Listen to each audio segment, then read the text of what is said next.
Her twin boys in car crash. Only match for bone marrow is the CEO who denied being their father. Mrs. Morales, I need you to understand the gravity of this situation. Both Mateo and Emilio need immediate bone marrow transplants. Without them, they won't survive the week. Camila's voice breaking. Then find a donor. Test me, test my family, test everyone. We've already run the emergency database search. There's only one compatible donor in the entire registry. Who? I'll pay anything, do anything. Tobias Meridian, CEO of Meridian Industries. The match is perfect, almost impossible odds, which suggests a close biological relationship. No, anyone else. There has to be someone else. Mrs. Morales, your sons don't have time for alternatives. This man appears to be their biological father, and he's their only chance. Her voice cracking with years of pain. He's not their father. He made that very clear in court 5 years ago. Tobias Meridian swore under oath that my children meant nothing to him. Have you ever had to face someone who destroyed your trust? Have you ever had to beg the person who hurt you most to save what you love most? Tonight, we're exploring a story about impossible choices and the lengths a mother will go to save her children. What happens when your children's lives depend on the man who publicly denied they were his? When justice and mercy collide in the most heartbreaking way possible. Camila thought the hardest part was raising twins alone, until their survival depended on the father who rejected them. Can love overcome legal battles? Can a father's heart awaken when faced with his children's mortality? Stay with me, because this story will challenge everything you believe about family, DNA, and what it truly means to be a parent. If stories about a mother's fierce love and the power of redemption move your soul, hit that like button now. And if you believe in second chances for those who fight for what's right, subscribe to Lux Love Chronicles with Mr. Wentworth for more stories that will restore your faith in justice.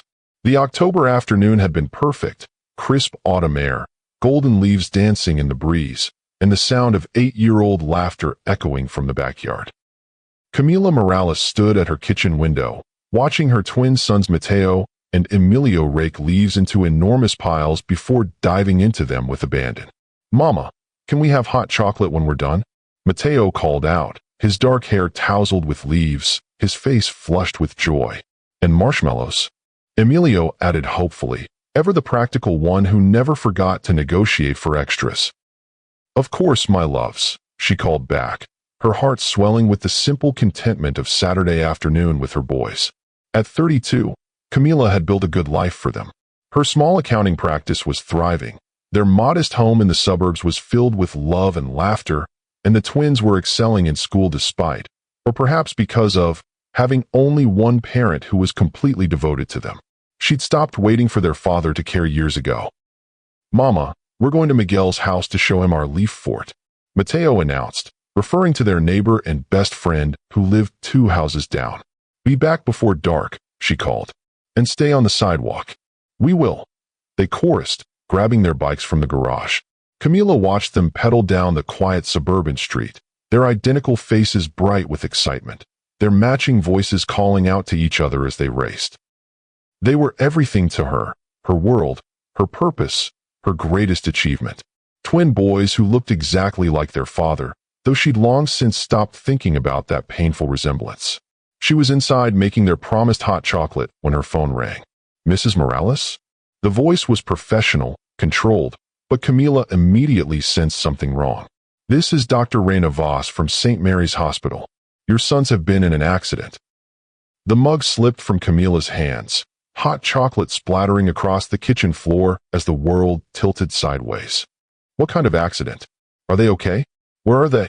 A drunk driver ran a red light and hit their bicycles. "They're in critical condition, Mrs. Morales. You need to come immediately." The drive to the hospital passed in a blur of terror and desperate prayers. Camila's hands shook on the steering wheel as she navigated traffic that seemed to crawl when every second mattered. Her mind kept replaying their last words, "We'll be back before dark," as if she could somehow hold on to that promise and make it true. St. Mary's emergency room was a controlled chaos of medical personnel, beeping machines, and the quiet desperation of families in crisis. Camila rushed to the reception desk, her voice barely recognizable as her own. "Mateo and Emilio Morales, My sons were brought in from a bicycle accident. Mrs. Morales? A woman in scrubs approached, her expression gentle but serious. I'm Dr. Voss. We spoke on the phone. Where are my boys? Are they alive? Please tell me they're alive. They're alive, but their injuries are severe. Both boys suffered significant trauma, broken bones, internal bleeding, and most critically, damage to their bone marrow from the impact. Bone marrow? What does that mean? Dr. Voss guided her to a quiet consultation room, her manner compassionate but direct. The accident caused severe damage to their pelvic bones where bone marrow is produced. Without healthy bone marrow, their bodies can't make the blood cells they need to survive. But you can fix it, right? Surgery or medicine or something. Bone marrow transplant is their only option. And Mrs. Morales, time is critical. Without transplants within the next week, both boys will die. The words hit Camila like physical blows. Her children, her beautiful, laughing, leaf-jumping children, were dying. Then we do the transplants. Test me, test my family, test everyone we know. We've already begun testing, but finding a compatible donor is extremely difficult. The donor needs to be a very close genetic match. What are the chances? Dr. Voss hesitated. For siblings, about 25%. For parents, 50%. For unrelated donors, less than 1%. I'm their mother. Test me first. We're running your blood work now, but Mrs. Morales, we've also run an emergency search of the National Bone Marrow Registry. And we found one perfect match. The genetic compatibility is so strong it suggests a very close biological relationship. Hope flared in Camila's chest. Who? A relative I don't know about. Tobias Meridian. The name hit her like lightning. Tobias Meridian, the man who'd shared her bed and her dreams 9 years ago. The man who'd promised her forever and then disappeared when she needed him most. The man who'd stood in a courtroom 5 years ago and sworn under oath that Mateo and Emilio were not his children. No, the word escaped her lips before she could stop it. Anyone else. There has to be someone else. Mrs. Morales, I understand this is overwhelming, but your sons don't have time for alternatives. Mr. Meridian's genetic markers indicate he's almost certainly their biological father. He's not their father, Camila said, her voice rising with years of suppressed pain. He made that very clear when he denied paternity and fought me in court. DNA doesn't lie, Mrs. Morales. The bone marrow registry requires extensive genetic testing. This level of compatibility is virtually impossible unless there's a parent-child relationship. Camila sank into a chair, the weight of impossible choices crushing down on her. Contact the man who'd publicly humiliated her? Beg for help from someone who'd sworn her children meant nothing to him? There's something else you need to know, Dr. Voss continued gently. Even if Mr. Meridian agrees to donate, the procedure carries risks for him. Bone marrow donation requires surgery, anesthesia, significant recovery time. And if he refuses? Then we keep searching, but Mrs. Morales, finding another donor could take months we don't have. Can I see them? Can I see my boys? Of course. But I need to prepare you. They're heavily sedated, connected to multiple machines. It can be overwhelming. Nothing could have prepared Camila for the sight of her sons in the pediatric ICU. Mateo and Emilio lay pale and still, their small bodies dwarfed by hospital beds, tubes and wires connecting them to machines that monitored their failing systems. The boys who'd been racing their bikes just hours ago now fought for every breath. Mama's here, she whispered, taking their small hands in hers. Mama's here, and everything's going to be okay. But looking at their faces, faces that bore such a striking resemblance to Tobias Meridian, she wondered if she was making a promise she couldn't keep. That night, alone in the hospital family lounge, Camila forced herself to remember the last time she'd seen Tobias. The courtroom had been sterile and cold, filled with lawyers and legal documents that reduced her children to a financial liability he was trying to avoid. 9 years ago, she'd been a junior accountant at a firm contracted by Meridian Industries. Tobias had been the young, ambitious executive being groomed to take over his family's company.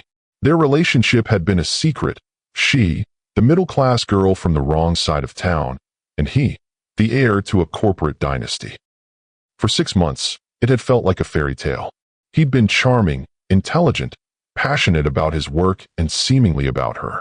He talked about changing the way business was done, about building something meaningful together. "I want to take you away from all this," he'd said one night as they lay in bed in his penthouse apartment. "Somewhere we don't have to hide, where we can just be us." "And where would that be?" she'd asked, tracing patterns on his chest. "Anywhere. Everywhere. I want to show you the world, Camila." She believed him. God help her, she believed every word. When she discovered she was pregnant, she'd been terrified but also hopeful. Maybe this was their chance to build something real, to step out of the shadows and create a life together. Pregnant. His face had gone completely blank when she'd told him. "How is that possible? We were careful." "Careful isn't perfect. And Tobias, I know this is unexpected, but maybe it's a sign. Maybe this is our chance to what? Destroy everything I've worked for." The words had cut deeper than any blade. "I thought you loved me. Love doesn't pay bills, Camila. Love doesn't run a company or honor family obligations. So what are you saying?" "I'm saying this is impossible timing. I'm about to take over as CEO. The board, my family, the stockholders, they're all watching every move I make. And I'm an embarrassment. You're a complication I can't afford." He tried to give her money for taking care of the problem, as he'd so delicately put it. When she'd refused, when she'd made it clear she was keeping the baby, he'd simply disappeared from her life. The twins had been born healthy and beautiful, with their father's dark eyes and stubborn chin. For 4 years, Camila had raised them alone, building a life filled with love, if not luxury. Then Tobias had decided to run for city council, a stepping stone to bigger political ambitions. His campaign had been built on family values and corporate responsibility. That's when his team had discovered the existence of Matteo and Emilio. Instead of acknowledging them, he'd chosen to destroy them legally. The lawsuit had been brutal. Tobias's lawyers had painted her as a gold digger, a woman trying to trap a successful man with false paternity claims. They'd demanded DNA tests, financial records, character witnesses. They'd dissected her life in public, questioned her morals, suggested she'd slept with multiple men, and couldn't be sure of the father's identity. Through it all, Tobias had sat silent in his expensive suits, his face a mask of cold professionalism, never once looking at the photographs of the children who looked exactly like him. The DNA test had been conclusive, 99.9% probability of paternity.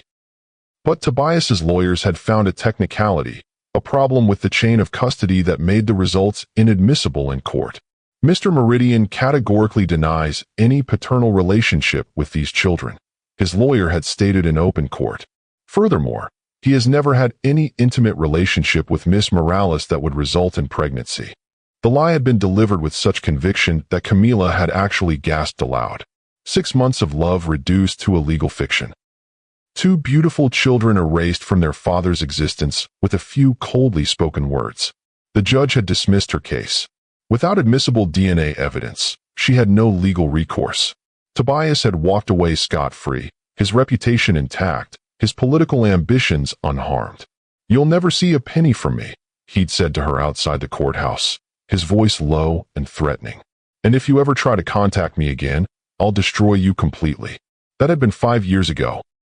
5 years during which she'd rebuilt her life, her confidence, and her faith in her ability to provide everything her sons needed. 5 years during which she'd convinced herself that Matteo and Emilio were better off without a father who could reject them so completely. Now, sitting in this hospital chair, watching her children fight for their lives, she faced an impossible choice.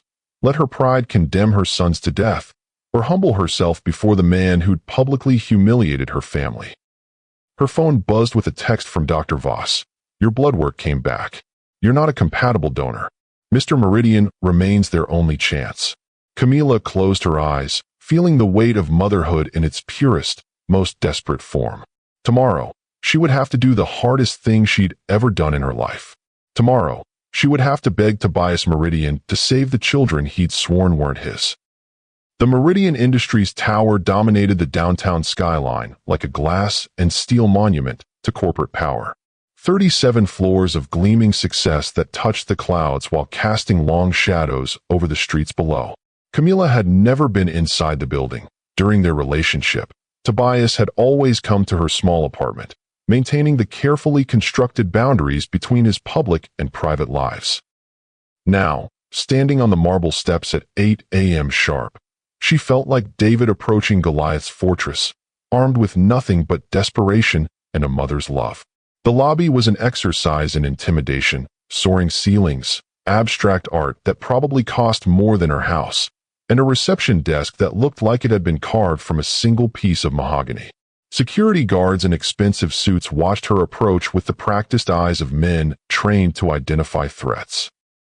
"I need to see Tobias Meridian," she told the receptionist, a polished woman who looked like she'd stepped out of a business magazine. "Do you have an appointment?" "No, but Mr. Meridian's schedule is completely booked for the next 3 months. If you'd like to request a meeting, I can provide you with the appropriate forms." "This is an emergency. It's about his children." The receptionist's expression didn't change, but Camila caught the slight pause in her typing. "I'm sorry, but Mr. Meridian doesn't have any children. You must be mistaken." "I'm not mistaken. My name is Camila Morales, and I need to speak with him about Mateo and Emilio. They're in the hospital, and they're dying." "Ma'am, I'm going to have to ask you to leave." "No." Camila's voice carried a strength she didn't know she possessed. "I'm not leaving until I speak with him. My sons need a bone marrow donor, and he's the only match." Security was already moving toward her when the elevator doors opened and Tobias Meridian stepped into the lobby. 9 years had been kind to him. His dark hair was touched with silver at the temples now, his face more angular with authority and success. He wore a suit that probably cost more than she made in a month, and carried himself with the confident bearing of a man accustomed to having the world bend to his will. He saw her immediately, their eyes locking across the vast lobby in a moment that felt suspended in time. She watched recognition dawn on his face, followed quickly by something that might have been panic. "Mr. Meridian," the security guard began, "this woman is claiming." "It's fine," Tobias said quietly, never taking his eyes off Camila. "I'll handle this." He approached her slowly, like someone approaching a dangerous animal, his expression carefully neutral. "Camila, this is unexpected." "Hello, Tobias." She was proud that her voice remained steady despite the storm of emotions raging inside her. "We need to talk. I don't think we have anything to discuss. The courts settled that matter years ago. The courts were wrong, and you know it. I know nothing of the sort." But his eyes flickered with something, guilt, fear, that suggested otherwise. "Mateo and Emilio are in the hospital. They were in a car accident, and they need bone marrow transplants to survive." "I'm sorry to hear that, but I don't see how this concerns me. You're their only compatible donor. The only one in the entire national registry." Tobias went very still. "That's impossible. DNA doesn't lie, Tobias. Your genetic markers are a perfect match for my sons. They're sons. The children you denied in court. I think you should leave. I think you should listen." Camila stepped closer, her voice dropping to an urgent whisper. "They're 8 years old.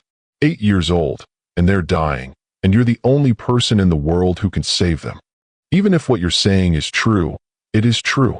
I can't help you. Any acknowledgement of paternity would expose me to legal liability, child support, public scandal. My lawyers would never allow it." "Your lawyers?" Camila felt years of rage bubbling to the surface. "Your lawyers allowed you to commit perjury 5 years ago. Your lawyers helped you abandon your children. Are you really going to let your lawyers sentence them to death now? Keep your voice down." "Why?" "Afraid your employees might learn that the great Tobias Meridian has children he's never met? That he's letting them die to protect his reputation. You don't understand the complexities. I understand that Mateo asked me yesterday if he was going to die." Her voice broke on the words. "I understand that Emilio is afraid to fall asleep because he thinks he might not wake up. I understand that you are the only person who can save them, and you're standing here talking about lawyers and liability." Tobias ran a hand through his hair, a gesture she remembered from their intimate moments, when he was struggling with difficult decisions. "What exactly are you asking me to do?" "Undergo donor testing. If you're a match, which we both know you are, donate bone marrow to save their lives. And after that, what then? Do you expect me to suddenly become their father? I expect you to let them live long enough to have a future, whatever that might look like." Tobias was quiet for a long moment, studying her face as if trying to read some hidden message there. "I need time to think about this." To consult with my legal team. Time is the one thing we don't have. They need surgery within the week, or they die. Then I guess you'd better hope I make the right decision. He turned to walk away, and Camila felt desperation claw at her throat. Tobias, wait. He stopped but didn't turn around. Please, I'm begging you. I know you hate me. I know you wish we'd never met. But please don't punish them for my mistakes. Your mistakes. He turned back, his face a mask of cold control. You think this is about punishing anyone? Isn't it? You've denied them their whole lives. Are you really going to deny them their chance to live? I'll be in touch, he said finally, and walked away, leaving Camila standing alone in the marble lobby, surrounded by strangers and drowning in fear for her children's lives. Imagine having to humble yourself before someone who publicly humiliated you to save your children's lives. If Camila's courage is inspiring you right now, show some love with a like, and tell me in the comments about a time you had to choose your children over your pride. That afternoon, Camila sat in the hospital cafeteria, staring at a cup of coffee that had long since grown cold. She'd been waiting for 3 hours since leaving Meridian Industries, hoping against hope that Tobias would call, that some vestige of humanity remained in the man she'd once loved. Her phone buzzed. Unknown number. Hello, Mrs. Morales? This is Patricia Hendricks, Mr. Meridian's legal counsel. We need to discuss the situation regarding your sons. Camila's heart raced. Is he going to help them? That depends on several factors. We need to meet immediately to discuss terms. Terms? We're talking about children's lives, not a business deal. Everything is a business deal, Mrs. Morales. Meridian Industries conference room, 1 hour. Come alone. The line went dead, leaving Camila staring at her phone in disbelief. Even in this, even when children were dying, it came down to lawyers and negotiations. The Meridian Industries conference room was designed to intimidate, a massive mahogany table surrounded by leather chairs that had probably cost more than most people's cars. Floor-to-ceiling windows offered a commanding view of the city, while oil paintings of previous company presidents watched from the walls like silent judges. Tobias sat at the head of the table, flanked by 3 lawyers in identical dark suits. He'd changed from his morning attire into something even more formal, as if armor against the emotions of their earlier encounter. Mrs. Morales, Patricia Hendricks, stood as Camila entered. She was a woman in her 50s with steel-gray hair and eyes that missed nothing. Thank you for coming. I didn't realize I had a choice. You always have a choice. The question is whether you're willing to make the right one for your children. Camila took the seat across from Tobias, noting how he avoided her eyes. What do you want? Mr. Meridian is prepared to consider undergoing donor testing. Patricia began, but there are conditions. Conditions? First, you will sign a comprehensive non-disclosure agreement. Nothing about Mr. Meridian's involvement in this matter can ever be made public.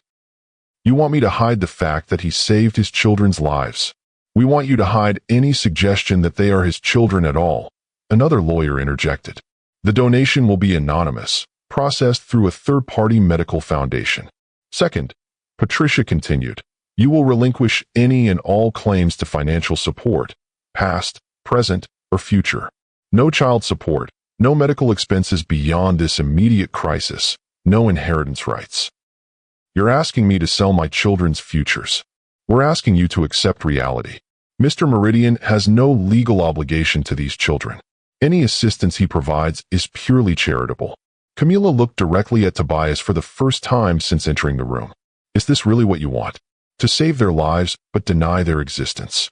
I want to minimize the damage to all parties involved, he replied, his voice carefully controlled. All parties? What about Mateo and Emilio? What about their right to know their father? They'll be alive, Patricia said coldly. That should be enough. Should it? Should they grow up wondering why their father saved them but never claimed them? Should they think they weren't worth loving, just worth a medical procedure? That's not Mr. Meridian's responsibility. Like hell it isn't. Camila slammed her hand on the table, her composure finally cracking. Those boys have his eyes, his smile, his stubborn streak. They're brilliant and funny and kind, and they deserve better than a father who treats them like a legal liability. Mrs. Morales, Tobias spoke quietly. You need to understand my position. Your position? You're sitting in a boardroom negotiating over your children's lives like they're a corporate merger. I'm trying to do the right thing while protecting everything I've built. And what have you built, Tobias? Really? A company? Money? A reputation built on lies. She leaned forward, her voice intense with years of suppressed pain. You have 2 sons who are brilliant and brave and everything you could ever want in children, and you've never even spoken to them. That was your choice. You could have contacted me when they were born. I tried. I called your office dozens of times.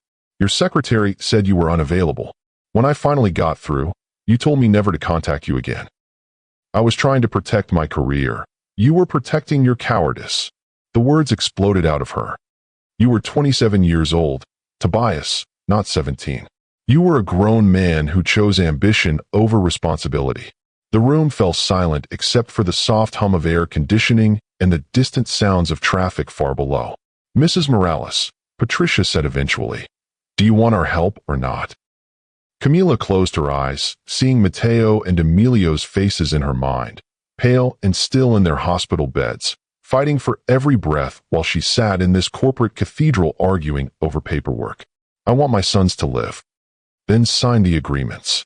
And if I refuse, then Mr. Meridian walks away, and you explain to your children why you chose pride over their survival. The papers were placed in front of her, dozens of pages of legal language designed to erase her children from their father's life, even as he saved that life. Camila picked up the pen, her hand trembling with rage and desperation. You know what the worst part is? She said, looking directly at Tobias. They ask about you sometimes. Mateo especially. He sees other kids with their fathers and wonders why he doesn't have one. Tobias's jaw tightened almost imperceptibly. I tell him that sometimes people aren't ready to be parents, that it doesn't mean there's anything wrong with him. But he's 8 years old, Tobias. He thinks it's his fault that his daddy doesn't love him. Mrs. Morales, Patricia began. Shut up, Camila said without taking her eyes off Tobias. I'm not talking to you. I'm talking to him. She leaned across the table. Emilio draws pictures of families. Always the same picture, a mama, 2 boys, and an empty space where the daddy should be. He colors around it, like he's saving the space for someone who might show up. Sign the papers, Camila. Tobias's voice was hoarse. Is that all you have to say? After I tell you that your sons lie awake at night wondering why they're not enough to make someone love them? Sign the papers. She did, her signature feeling like a betrayal of everything she'd fought for, everything she'd hoped for her boys. When she finished, Patricia efficiently gathered the documents. Mr. Meridian will undergo donor testing tomorrow morning. If he's confirmed as a match, the procedure will be scheduled immediately. And after that, you never contact Mr. Meridian again. You never speak his name to your children. As far as the world is concerned, they were saved by an anonymous donor who wanted nothing in return. Camila stood, her legs unsteady. Just one more thing. What? When you're lying in that hospital bed, when they're extracting your bone marrow to save Mateo and Emilio's lives, remember that you're not doing this for me. You're not doing it for your lawyers, or your reputation, or your company. She met Tobias's eyes one final time. You're doing it because deep down, in whatever piece of your soul you haven't sold yet, you know they're your sons. And you know they deserve to live. She walked out, leaving behind the man she'd once loved and the future she'd once dreamed of, carrying nothing but a promise that her children might survive to hate her for the choices she'd made. That night, Camila sat beside Mateo's hospital bed, holding his small hand while he slept. The machines monitoring his vital signs beeped steadily, a mechanical lullaby that had become the soundtrack of her worst nightmare. Mama. Emilio's voice drifted from the next bed, weak but alert. Yes, baby. Are we going to die? The question hit her like a physical blow. No, sweetheart. You're going to get better. How do you know? Because we found someone who can help you. Someone who's going to give you some of their bone marrow so your bodies can make healthy blood again. Is it someone we know? Camila's throat tightened. No, baby. It's someone who wants to help children like you, but they want to stay anonymous. Anonymous means secret, right? That's right. Why do they want to stay secret? Because he's ashamed of you, her heart screamed. Because he's more concerned with his reputation than his children. Some people just prefer to help quietly, without anyone knowing. That's nice of them. Emilio was quiet for a moment. Mama, if we get better, will we ever meet our daddy? The question she'd been dreading. asked with the innocent hope of a child who still believed in happy endings. I don't know, Emilio. Maybe someday. I hope so. I bet he's really nice. I bet he'd like us if he met us. Tears streamed down Camila's face as she listened to her son's faith in a father who had just signed papers ensuring they would never know each other. I bet he would too, baby. I bet he would love you very much. At least that part, she thought, might actually be true. If Tobias could spend 5 minutes with Mateo and Emilio, really see them, talk to them, understand the remarkable little people they were, he couldn't possibly walk away again. But he would never get that chance. She'd signed away their future to secure their present, traded their father for their lives. Her phone buzzed with a text from Dr. Voss. Mr. Meridian confirmed as perfect match. Surgery scheduled for tomorrow afternoon. Both boys prepped and ready. Relief flooded through her so powerfully she felt dizzy. Her sons would live. Whatever else happened, whatever prices were paid, Mateo and Emilio would have a chance at life. Good news. Dr. Voss appeared in the doorway, making her evening rounds. The best news. Thank you for finding him. Just doing my job. Though I have to say, I've never seen genetic compatibility quite this strong. Mr. Meridian must be very closely related to the boys. Yes, Camila said quietly. Very closely related. Will he be coming to visit before the procedure? Many donors like to meet the recipients, especially children. No, he's requested complete anonymity. Dr. Voss frowned. That's unusual for family donors. Most relatives want to be involved in the recovery process. Mr. Meridian isn't most people. Well, his motivations don't matter as much as his bone marrow. This procedure is going to save both boys completely. They'll be able to live normal, healthy lives. Normal, healthy lives without their father. Lives built on the foundation of his sacrifice, but not his love. Dr. Voss, what happens during the donation process? How much will it hurt him? It's a significant procedure. General anesthesia, surgical extraction from the pelvic bone, considerable pain during recovery. Most donors are off work for a week, experiencing discomfort for several weeks after that. And he's doing this for children he's never met. According to his paperwork, yes, it's not unheard of, but it is remarkably generous. Generous. If only the doctor knew the truth, that Tobias wasn't being generous. He was being legally coerced into saving children he refused to acknowledge.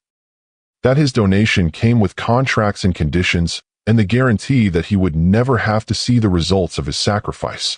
After Dr. Voss left, Camila settled into the uncomfortable chair between her sons' beds, watching them sleep and wondering what tomorrow would bring. In 12 hours, Tobias would undergo surgery to save their lives. The man who denied their existence would literally give part of himself to ensure their survival. And then he would walk away forever, leaving them to grow up knowing they'd been saved by a stranger's kindness rather than a father's love. She closed her eyes and prayed that someday, somehow, her boys would understand that she'd made the only choice she could. That love sometimes looked like sacrifice, and sometimes the greatest sacrifice was swallowing your pride to save the people who mattered most. Tomorrow, if everything went right, Mateo and Emilio would take their first steps toward a healthy future. It wouldn't be the future she dreamed of, one with a father who claimed them and loved them and showed up for their school plays and soccer games. But it would be a future, and sometimes that had to be enough. The morning of the surgery dawned gray and cold, matching the storm of emotions churning inside Tobias Meridian as he sat in the preoperative room at St. Mary's Hospital. He'd arrived at 6 a.m. for the bone marrow donation procedure, having spent a sleepless night staring at the ceiling of his penthouse, wrestling with feelings he'd buried for 9 years. Mr. Meridian? A nurse appeared at his bedside, clipboard in hand. I'm Janet, and I'll be assisting with your procedure today. How are you feeling? Like I'm about to make either the biggest mistake or the most important decision of my life. The honesty of his answer surprised them both. Janet studied his face with the practiced eye of someone who'd seen hundreds of patients face difficult procedures. Bone marrow donation is incredibly generous. The recipients must mean a great deal to you. Tobias was quiet for a moment, thinking of 2 boys he'd never met, but who carried his DNA, his eyes, his blood. They mean everything to someone I once cared about very much. That's beautiful. Are you nervous about the procedure? I'm terrified, he admitted. But not of the surgery. What then? Of what comes after? Dr. Voss entered, her manner professional but warm. "Good morning, Mr. Meridian. Thank you for doing this. I want you to know that your donation is going to save two remarkable little boys." "Tell me about them." The words slipped out before he could stop them. "The recipients. I can't share identifying information, but I can tell you they're 8-year-old twins. Identical boys who are incredibly brave, very intelligent, and absolutely devoted to each other and their mother. Their mother she's raising them alone. She is, and she's extraordinary. The kind of mother who would move mountains for her children." Dr. Voss prepared his four. "The boys have been asking about their anonymous donor. They want to thank you somehow." Tobias felt something twist in his chest. "What did you tell them?" "That their donor is someone very special who wants children to be healthy and happy. They said they hope you know how grateful they are." "Dr. Voss, can I ask you something?" "Of course. The genetic match, how strong is it really?" "Stronger than I've ever seen between unrelated individuals. The compatibility is so perfect it's almost like they're your own children." "They are my own children," his heart screamed, but he only nodded. That's good. That means the transplant will be successful. The success rate with this level of compatibility is essentially 100%. Those boys are going to live full, healthy lives because of what you're doing today." As the anesthesia began to take effect, Tobias's last conscious thought was a prayer to whatever gods might be listening. Let them be okay. Let them grow up strong and happy. Let them never know their father was too much of a coward to claim them. While Tobias underwent surgery, Camila sat in the family waiting room with Matteo and Emilio, who had been prepped for their procedures. Both boys were alert but subdued, understanding the gravity of what was happening even if they couldn't fully comprehend the medical complexities. "Mama, does it hurt to give bone marrow?" Matteo asked, his dark eyes, so much like his father's, filled with concern. "I think it does hurt a little, sweetheart. That's why what this person is doing for you is so special. I wish we could meet them," Emilio said thoughtfully. "I want to say thank you. Maybe someday you will." The lie came easily, even as it broke her heart. "Right now, let's focus on getting you both healthy." "Will we still be the same after the surgery?" Matteo worried. "Will we still be twins?" "Of course you'll still be twins. This is just going to make your bodies better at making healthy blood. So we'll have some of the donor's blood in us?" Emilio asked with scientific curiosity that reminded Camila painfully of Tobias. "In a way, yes.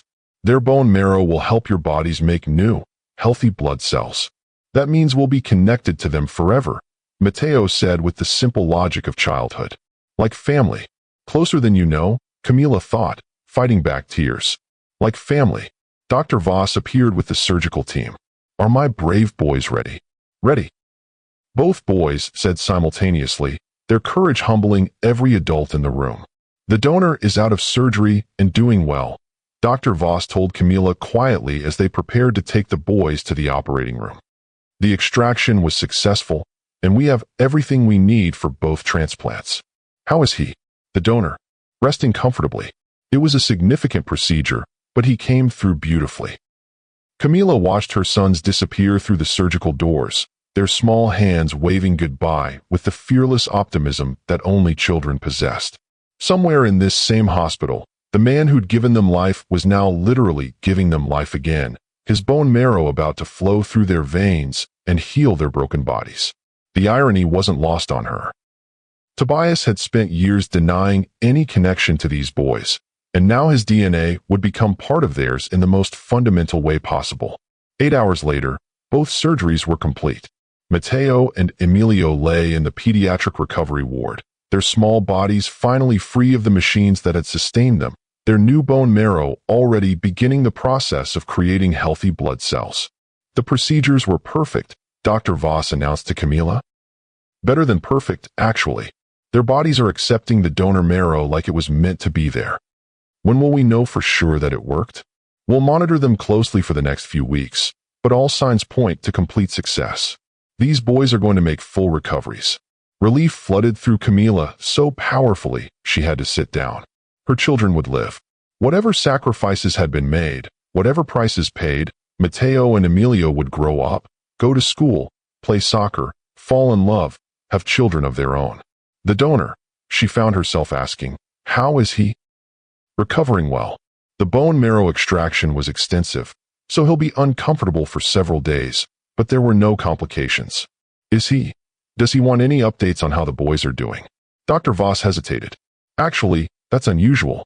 Most donors, especially family donors, want to be kept informed about the recipient's progress. Mr. Meridian specifically requested no contact or updates. No contact at all. His instructions were very clear. Anonymous donation, no follow-up, no information about outcomes. So even in saving their lives, Tobias was walking away. He would give his bone marrow but not his heart, his DNA but not his name, his blood but not his love. Mama, Mateo's weak voice called from his bed. Did it work? Camila rushed to his side, taking his small hand in hers. It worked perfectly, baby. You and Emilio are going to be completely healthy. Really? Emilio asked from the next bed, his voice stronger than his brother's. Really? Dr. Voss says you're both going to make full recoveries. Can we thank the donor now? Mateo asked hopefully. They want to stay anonymous, sweetheart, but I think they know how grateful we are. I'm going to write them a letter anyway, Emilio declared with determination. Even if they never read it, I want to write it. That's a beautiful idea. What should we say? Mateo wondered. Whatever's in your hearts. 3 floors up, Tobias lay in his private recovery room, staring out the window at the city skyline he'd spent his life conquering. The surgery had gone well, but the physical pain was nothing compared to the emotional turmoil raging inside him. His phone buzzed constantly with messages from Patricia and his other lawyers, reminders about maintaining distance, protecting legal interests, preserving his reputation. But for the first time in his adult life, Tobias found himself not caring about any of it. Somewhere in this hospital were 2 boys, his boys, recovering from surgery, their bodies healing with his bone marrow, their futures secured by his sacrifice. And he would never know their voices, their laughter, their dreams, their fears. A soft knock interrupted his brooding. Mr. Meridian? A young nurse entered with a cheerful smile. I'm here to check your vitals. How are they doing? He asked before he could stop himself. The recipients. The boys who received my donation. The nurse's face lit up. Oh, they're doing wonderfully. The transplants were perfect. Those little boys are going to be completely healthy. Little boys. Twins, 8 years old. They're the sweetest children you could imagine. They've been asking everyone about their anonymous donor, wanting to make sure you know how grateful they are. Tobias felt his chest tighten. What are they like? Well, I probably shouldn't share too much, but they're remarkable. One of them, Mateo, I think, is incredibly brave. He's been taking care of his brother even though he's been sicker. And Emilio is so thoughtful, always worrying about whether other people are okay. Mateo and Emilio. Their names hit him like physical blows. He'd never known what Camila had called them, had never asked, had never cared enough to find out. Now, hearing their names spoken with such affection by a stranger, he felt something crack open inside his chest. They sound special. They are. And their mother, she's incredible. I've never seen a mother fight so hard for her children. She's been here every day for weeks, never leaving their side, advocating for every treatment, researching every option. The nurse finished checking his 4. You saved a very special family today, Mr. Meridian. After she left, Tobias lay in the dark, their names echoing in his mind. Mateo and Emilio, his sons. Children who carried his DNA and now his bone marrow. Children who were grateful to a stranger for saving their lives, never knowing their savior was the father who denied their existence. He thought about the nurse's words, Mateo taking care of his brother, Emilio worrying about others. What kind of boys were they? Did they love sports or books or building things? Were they funny? Were they kind? Did they look like him, or had they inherited Camila's gentler features? The questions tortured him through the long night, along with the growing realization that he'd made the biggest mistake of his life 9 years ago when he'd walked away from Camila and the possibility of the family they could have built together. This is what redemption looks like, a man willing to give his very blood to save the children he once denied. If this transformation is touching your heart, hit that subscribe button and share this story with someone who needs to remember that it's never too late to do what's right. 2 days after the surgery, against all legal advice and explicit contractual obligations, Tobias found himself walking through the corridors of the pediatric ward. He told himself he just wanted to see that they were okay, that he had no intention of making contact, that he would observe from a distance and then leave forever. He found their room easily, room 314, where soft voices and gentle laughter drifted into the hallway. Through the partially open door, he caught his first glimpse of Matteo and Emilio. They were sitting up in their beds, coloring in books while Camila read to them from a chapter book. Both boys had his dark hair and eyes, but their faces carried Camila's warmth and expressiveness. Even recovering from major surgery, they radiated the kind of joy and resilience that could only come from being deeply loved. "Mama, do you think our donor has kids?" Matteo asked, looking up from his coloring. "I don't know, sweetheart." "What?" "Because if they do, those kids are really lucky. Their parent is a hero." "What makes you say that?" "They saved our lives," Emilio said matter-of-factly. "That's what heroes do." "You know what I think?" Camila said softly. "I think our donor is someone who understands how precious children are, and wanted to make sure you two get to grow up and do all the amazing things you're going to do." "Like what?" Matteo asked. "Like become doctors or teachers or astronauts or anything else you dream of. Like having families of your own someday. Like making the world better just by being in it." Tobias felt tears he hadn't shed in years burning behind his eyes. These were his children, intelligent, thoughtful, loving children who saw goodness in a stranger's sacrifice, who found hope in the darkest circumstances, who had somehow grown into remarkable human beings despite his absence. "I hope we meet them someday," Emilio said wistfully. "I want to show them my drawings and tell them about the book I'm writing." "You're writing a book?" Camila asked with surprised delight. "It's about a boy who gets sick, but then a mysterious hero saves him. Except in my story, the hero stays and becomes the boy's friend." The innocent words cut through Tobias like a blade. In his son's imagination, heroes didn't walk away after saving the day. They stayed. They became part of the story. They became part of the family.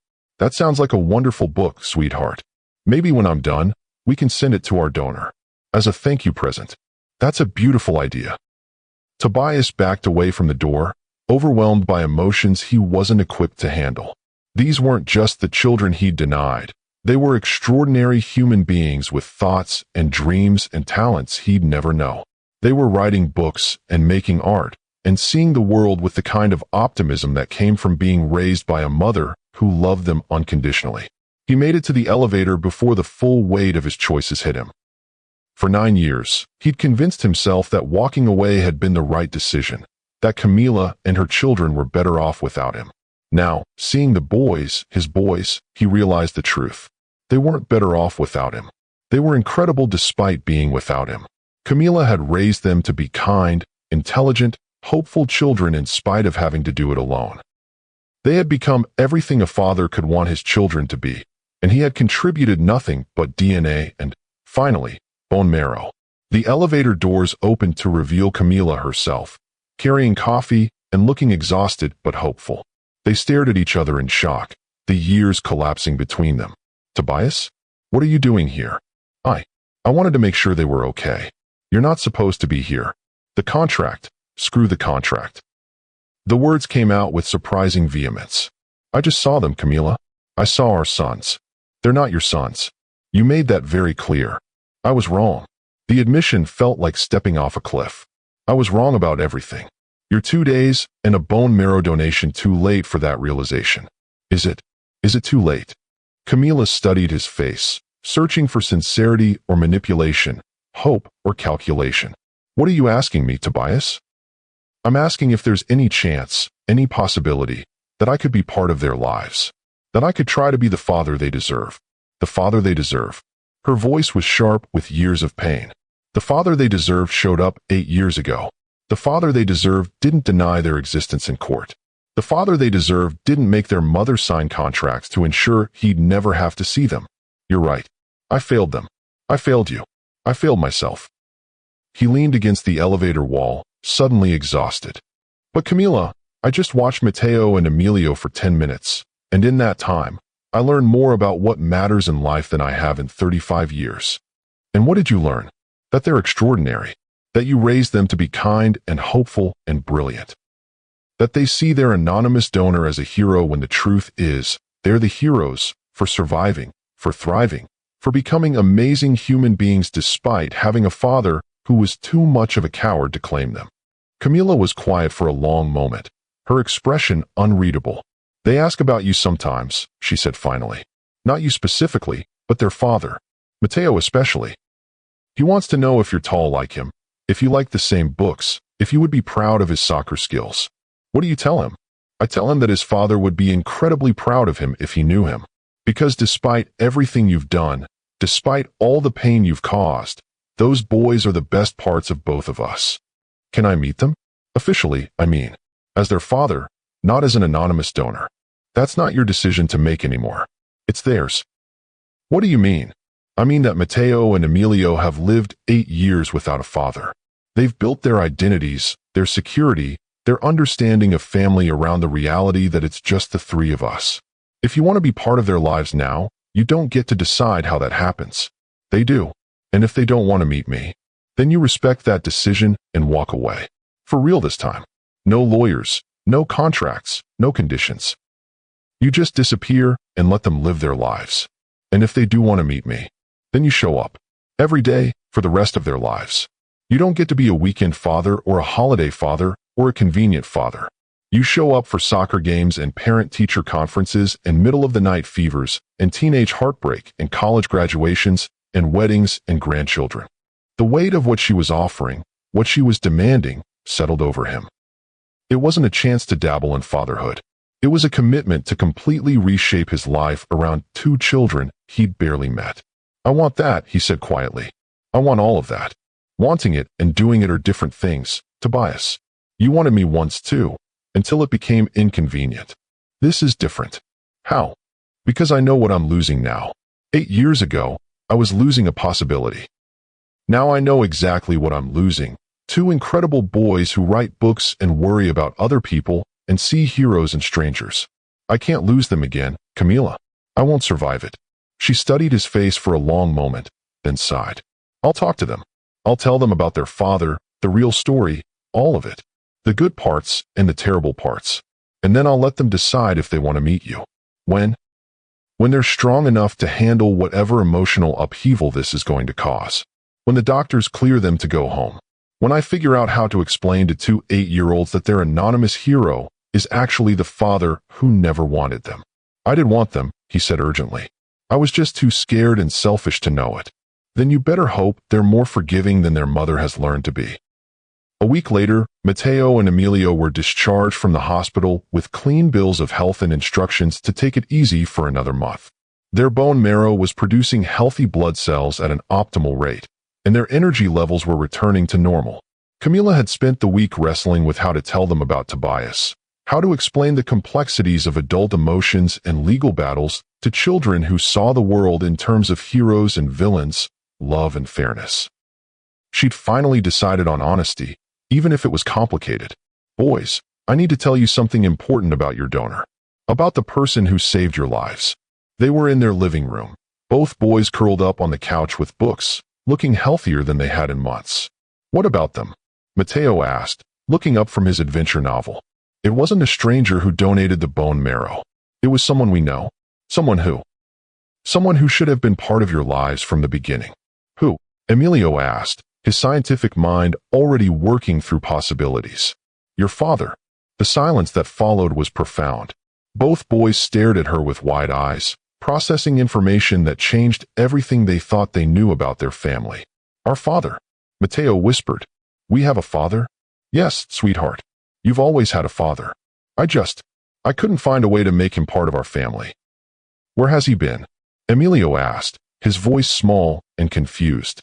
He's been living his own life, building his career, not knowing how wonderful you both are. Did he know about us? Mateo's question was direct, cutting to the heart of what mattered. He knew I was pregnant when you were born, but he was young and scared and made some bad choices. He didn't want us? The pain in Emilio's voice broke her heart. I think he was afraid he wouldn't be a good father.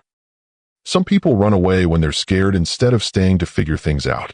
But he saved us, Mateo said, trying to reconcile the contradiction. If he didn't want us, why did he save us? Because when he learned you were sick, when he learned you might die, he realized that being your father was more important than being scared. Does he want to meet us now? Emilio asked hopefully. He does. But boys, this decision is up to you. You don't have to meet him if you don't want to. You don't owe him anything just because he donated bone marrow. What's he like? Mateo asked. He's intelligent like you, Emilio. And determined like you, Mateo. He builds companies and helps people, and he has your eyes. What do you think we should do, Mama? Emilio asked. I think you should follow your hearts. If you want to meet him, we'll arrange it. If you don't, that's okay too. The boys looked at each other, having one of their twin conversations that happened without words. We want to meet him, Mateo said finally. But just for a little bit first. To see if we like him. And to see if he likes us, Emilio added. Oh, sweetheart. Camila pulled them both into a hug. He's going to love you. How could he not? The meeting was arranged for the following Saturday at a neutral location, the Children's Museum, where Mateo and Emilio could feel comfortable and Tobias could interact with them naturally, without the pressure of formal introductions. Camila watched from a distance as Tobias approached the boys, who were building an elaborate structure out of large foam blocks. He looked nervous in a way she'd never seen him, his usual confidence replaced by the uncertainty of a man walking into the most important meeting of his life.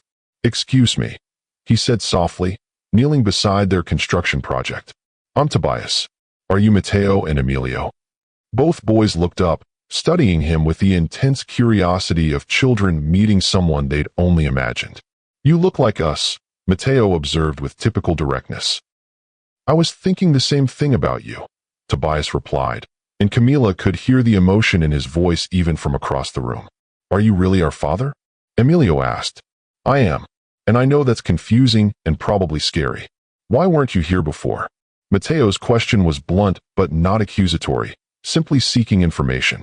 Because I was scared and made bad choices. I thought work was more important than family, and I was wrong about that. Mama says you donated bone marrow to save us. I did. It was the least I could do after missing so many years of your lives. Did it hurt? Emilio asked with concern. A little, but not as much as knowing I had two amazing sons I'd never met. We wrote you a thank you letter, Mateo said, digging into his backpack. Before we knew you were our father. Want to read it? Tobias accepted the carefully written letter with hands that shook slightly. Thank you. I'd love to read it.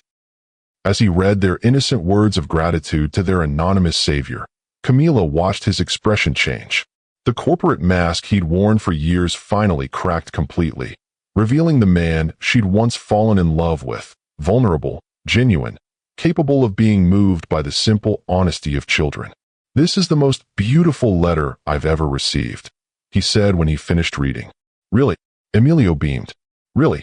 Would it be okay if I helped you build your structure? I used to be pretty good with blocks. Sure. We're building a castle with a hospital inside, so no one ever has to be sick. That's a wonderful idea. Camila watched for the next hour as Tobias played with his sons, listening to their stories, answering their questions, laughing at their jokes. She saw him learning that Mateo loved soccer and wanted to be an architect, that Emilio read at a high school level and dreamed of becoming a doctor. She saw her boys responding to him with the openness that came naturally to children who'd been raised with love and security. They weren't guarded or resentful. They were curious about this new person who looked like them and seemed genuinely interested in everything they had to say. Are you going to stay this time? Mateo asked as they finished their castle. If you want me to stay. If your mother says it's okay. We want you to stay, Em. Good. Because we have a lot of catching up to do. Yes, we do. And you have to come to my soccer games, Mateo added. And help me with my science projects, Emilio chimed in. And read us stories at bedtime, they said together. I would love to do all of those things, Tobias said, and Camila could see that he meant every word. Later, as they prepared to leave, Tobias approached her hesitantly. Thank you, he said simply. Thank you for raising them to be so extraordinary. Thank you for giving me this chance. Thank you for not poisoning them against me when you had every right to. They deserve to make their own choice about you. What about you? Do I get a chance to earn your forgiveness too? Camila was quiet for a moment, watching Mateo and Emilio pack up their things, chattering excitedly about their father and all the things they wanted to show him. Forgiveness isn't something you earn, Tobias. It's something you receive as a gift. And yes, I forgive you. Not because you've earned it, but because holding on to anger was poisoning all of us. And us? Is there a chance for us? I don't know. We're different people now. I'm not the young woman who was willing to sacrifice everything for love. And you're not the young man who was willing to sacrifice love for everything else. Maybe that's a good thing. Maybe we can build something better this time. Maybe. But first, you need to focus on being the father Matteo and Emilio deserve. Everything else is secondary. Agreed. They're the most important thing now. They always should have been. I know. And I'm going to spend the rest of my life making up for not understanding that sooner. 6 months later, the transformation in their family was remarkable. Tobias had kept his promise, restructuring his entire life around being present for his sons.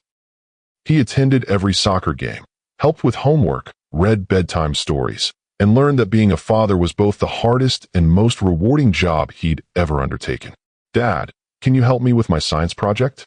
Emilio asked one evening as they sat around the kitchen table in Camila's house. "Dad." The word still sent a thrill through Tobias every time he heard it. "Of course. What are you working on?" "Genetics. I want to understand how bone marrow transplants work and why family members are the best donors." "That's a fascinating topic. Did you know that the reason I was such a good match for you and Matteo is because we share 50% of our DNA? So we're half you and half Mama." "Exactly. You got my eyes and Mama's smile, my stubborn streak and Mama's kind heart." "What else did we get from you?" Matteo asked, looking up from his math homework. "Well, let's see. You both got my love of building things, my curiosity about how things work, and apparently my ability to eat an entire pizza by myself." Both boys giggled, a sound that never failed to make Tobias's heart swell with joy. "Dad," Matteo's voice was thoughtful, "are you ever sorry you didn't know us when we were little?" The question hit Tobias in the chest. "Every day, buddy. I missed your first words, your first steps, your first day of school. I'll always regret that. But you're here now," Emilio pointed out with 8-year-old logic. "And we're still little enough for lots of first times." "Like what?" "Like the first time you teach us to drive. And the first time you help us with high school projects. And the first time you walk us down the aisle when we get married." The future stretched out before them, filled with possibilities and promises, and all the moments Tobias had almost missed forever. "You're right. We have a lot of firsts ahead of us." "And Dad," Matteo added, "you don't have to feel bad about the before times. We had a really good life with just Mama. But having you here now makes it even better." Camila, who had been listening from the kitchen, felt tears stream down her face. Her boys, their boys, had somehow learned to hold both love and forgiveness in their hearts, to see their father's transformation not as an erasure of the past, but as a promise for the future. "Speaking of making things better," Tobias said, pulling an envelope from his pocket, "I have something for all of you." "What is it?" both boys asked eagerly. "Legal papers. I'm officially acknowledging paternity and putting both your names on my insurance, my will, everything. You're my sons, legally and officially and forever." "Does that mean you're staying forever?" Emilio asked hopefully. "It means I'm staying forever." "What about Mama?" Matteo asked. "Are you going to marry Mama so we can be a real family?" Tobias looked across the room at Camila, who was drying her hands on a kitchen towel and trying not to cry. "That's up to your Mama. But I hope so. I hope she'll give us all a chance to be the family we should have been from the beginning." Camila joined them at the table, sitting between her sons and looking at the man who had broken her heart and then spent months healing it with patience, consistency, and unconditional love for their children. "What do you think, boys? Should we let Dad stick around permanently?" "Yes," they chorused without hesitation. "Then I guess we're going to be a real family after all." As Tobias reached across the table to take her hand, as their sons cheered and began planning their parents' wedding, Camila marveled at the journey that had brought them here. From a car accident that nearly destroyed everything to a bone marrow donation that saved everything, from denial and anger to acceptance and love. Sometimes the people who hurt us most are also the ones who save us. Sometimes forgiveness looks like giving someone the chance to become who they were always meant to be. And sometimes the greatest love stories aren't about perfect people finding each other. They're about broken people choosing to heal together, one day at a time, building something stronger from the pieces of what was lost. Sometimes our greatest cowardice prepares us for our most courageous moments. Tobias learned that denying your children doesn't make them disappear. It only makes you disappear from their lives. Camila discovered that sometimes the person who hurts us most is also the only one who can save us. Their story teaches us that biology doesn't make you a father, but sacrifice does. What responsibility are you running from? What child needs you to step up and be the parent they deserve? If this story inspired you to choose courage over comfort, show it with a like, subscribe for more powerful stories about family and redemption, and share this with someone who needs to remember that being a parent is about showing up when it matters most.